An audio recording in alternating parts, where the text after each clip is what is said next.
कांग्रेस के राष्ट्रीय अध्यक्ष मल्लिकार्जुन खड़गे ने बयान दिया कि महाकुंभ में स्नान करने से क्या गरीबी चली जाएगी? क्या भूखों को रोटी मिल जाएगी? क्या लोगों को रोजगार मिल जाएगा? मल्लिकार्जुन खड़गे जी के सामने मैं कुछ आंकड़े रखता हूँ जिसकी वजह से कुछ बात समझ में आए कि उनके बयान और ये आंकड़े क्या दोनों एक साथ हैं या अलग-अलग हैं। दोस्तों, पिछले 2024 पिछले साल 2024 में उत्तर प्रदेश में लगभग 64 करोड़ श्रद्धालु, पर्यटक उत्तर प्रदेश में आए, जिससे कहीं न कहीं उत्तर प्रदेश को लाभ तो मिला ही होगा। क्योंकि जब पर्यटक आते हैं तो अपने घर से कुछ पैसे लेके आते हैं, कुछ सामान खरीदते हैं, कुछ यहाँ से ट्रैवल करते हैं, उसमें भी खर्चा तो होता ही होगा।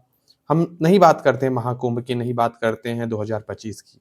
हम बात सिर्फ़ 2024 की करते हैं जब राम मंदिर में प्राण प्रतिष्ठा हुआ।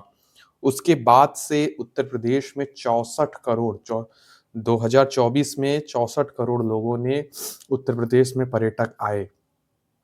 तो ये कहीं न कहीं एक रोज़गार के दृष्टि से देखा जाए या उत्तर प्रदेश के टूरिज़्म की दृष्टि से देखा जाए तो बहुत बड़ा आँकड़ा है।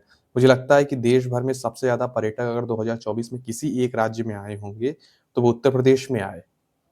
जब से राम मंदिर में प्राण प्रतिष्ठा हुआ, उसके पहले काशी का कॉरिडोर बना, तब से भारी संख्या में मैं खुद बनारस का रहने वाला हूँ, मैं अपनी आँखों देखी बात बताता हूँ, काशी में चलना मुश्किल हो गया है लोगों का।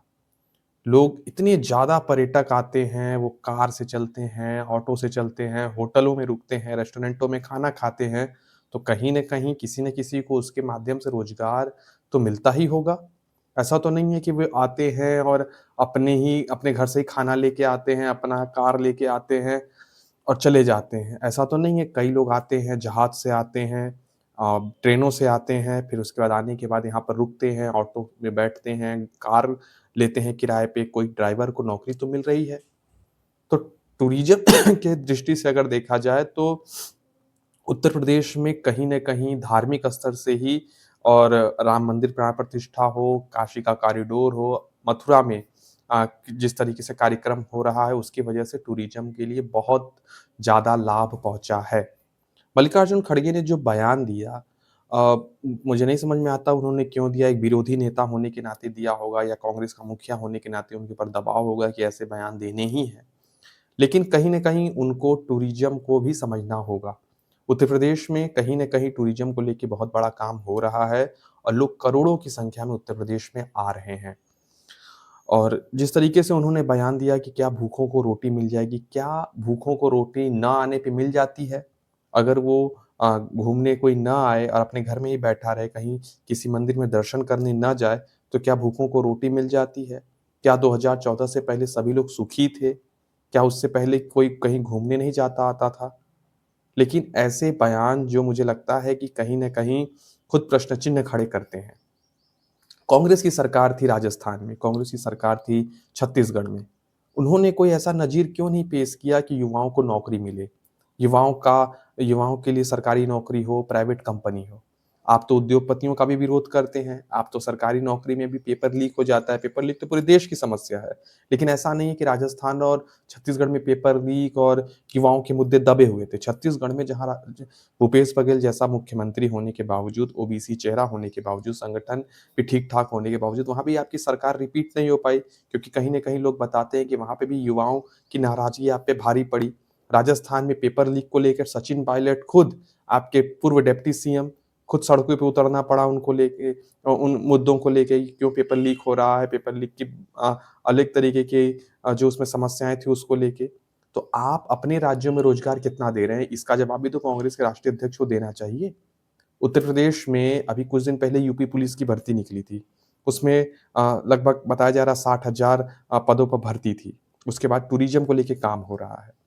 ऐसा नहीं है कि उत्तर प्रदेश में सब राम राज्य आ गया, लेकिन अगर टूरिज़्म को लेके इतना बड़ा कार्यक्रम हो रहा है, तो उसके ऊपर प्रश्न चिन्ह नहीं खड़ा करना चाहिए। महाकुंभ में करोड़ों लोग आ रहे हैं। अगर आप मान लीजिए, मोटी-मोटा पकड़ लीजिए कि एक व्यक्ति 3,000 से 5,000 रुपए भी अगर एक व्यक्ति महाकुंभ में आने-जाने, खाने-पीने, रहने की में खर्च करता है, तो उससे किसी न किसी का तो भला हो रहा होगा। उससे एक समोसा बेचने वाले से लेके, चाय बेचने वाले से लेके, गाड़ी चलाने वाले से लेके तमाम तरीके के लोगों को रोज़गार मिल रहा है। जो लोग फूल माला चढ़ा रहे हैं, सोचिए कोई फूल खेत में उगाता होगा, कोई उसको उसकी निराई-गुड़ाई करता होगा, कोई किसान होगा, उससे फ़ायदा तो मिलता होगा। कई रेस्टोरेंट हैं, वहाँ पर लाखों की संख्या में लोग काम कर रहे हैं, कई ढाबे हैं, तो कहीं न कहीं किसी न किसी का तो उसमें फ़ायदा हो रहा होगा। कि ऐसा नहीं है कि किसी का कहीं कोई फ़ायदा नहीं हो रहा है भैया जी, बस लोग आ रहे हैं, डुबकी लगा रहे हैं और भाग जा रहे हैं। ऐसा तो नहीं है। उसी के माध्यम से कितने लोगों का भला हो रहा होगा, कितने करोड़ों लोगों का उसमें रोज़गार मिल रहा होगा। तो मल्लिकार्जुन खड़गे का जो बयान था और जो सच्चाई है, वो दोनों कहीं न कहीं बिल्कुल अलग है। एक धार्मिक आस्था अलग चीज़ होती है, टूरिज़्म एक अलग चीज़ है और नेतागिरी और बयानबाज़ी अलग चीज़ है। राजस्थान आज के समय में जहाँ पे कांग्रेसी सरकार है, कर्नाटका में, हिमाचल प्रदेश में, वहाँ पर वो रोज़गार दे के दिखाएँ ना। टूरिज़्म को लेके जो एक बड़ा काम उत्तर प्रदेश में चल रहा है, मुझे लगता है कि कहीं न कहीं इससे करोड़ों लोगों को रोज़गार मिल रहा है, करोड़ों लोगों का लाभ हो रहा है। इन सब पर आपकी क्या राय है? मैं आपसे पूछना चाहता हूँ, अपनी राय हमें कमेंट बॉक्स में ज़रूर बताएँ कि क्या टूरिज़्म जो ये महाकुंभ हो रहा है या राम मंदिर प्राण प्रतिष्ठा के बाद से जिस तरीके से अयोध्या में लोग आ रहे हैं और काशी में लोग जा रहे हैं, लोग मथुरा में जा रहे हैं, क्या इससे लोगों को रोज़गार मिलता है या नहीं?